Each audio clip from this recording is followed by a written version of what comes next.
ফেসবুকের একটা গুরুত্বপূর্ণ সেটিংস আজকে দেখাবো। এই অপশনটা আমাদের সবারই খুব দরকার এটা চালু করে রাখার।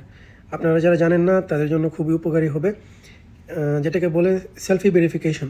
এই সেলফি ভেরিফিকেশনটা চালু করে রাখলে আসলে আমাদের আইডিতে যদি কোনো প্রবলেম হয় বা ধরেন কোনো কারণে আইডিতে লগ ইন করতে পারতেছেন না বা যে কোনো ধরনের ঝামেলা ফেসবুক কর্তৃপক্ষ যদি আইডেন্টিফাই করতে চায় কোনো কারণে, তাহলে কিন্তু আপনার সেলফি ভেরিফিকেশনের মাধ্যমে খুব সহজেই তারা বুঝতে পারবে যে এটা আপনারই আইডি। তো এই অপশনটা চালু করে রাখা খুব জরুরি, ভবিষ্যতে যাতে আপনাদের ফেসবুকে কোনো ঝামেলা না হয়। তো চলুন ভিডিও শুরু করি। ওকে, প্রথমেই চলে যাবেন ফেসবুক সেটিংসে। যাওয়ার পরে এখানে আছে অ্যাকাউন্ট সেন্টার।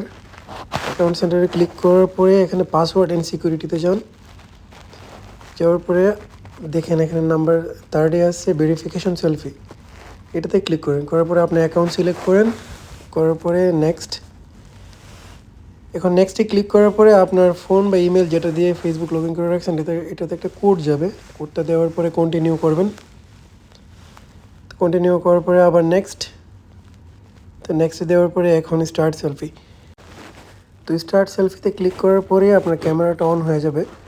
তো এখানে ক্যামেরার দিকে মাথাটা সোজা করে আপনারা তাকিয়ে থাকবেন, তাহলে দেখবেন এটা সব কিছু ঠিক থাকবে, ওরা নিয়ে নেবে। দেখেন আপনার সেলফি ডান হয়ে গেছে। তো এখন একটু সময় নেবে এটা আপলোড হওয়ার জন্য। তো এই দেখেন আপনাদের সেলফিটা এখন ডান হয়ে গেছে। তারপর ডানে ক্লিক করবেন। সো এই ছিল আজকের ভিডিও। এরকম গুরুত্বপূর্ণ টিপস অ্যান্ড ট্রিক্স পেতে ফলো দিয়ে পাশে থাকবেন, আর ইউটিউব থেকে দেখে থাকলে সাবস্ক্রাইব করে পাশে থাকবেন। ধন্যবাদ সবাইকে।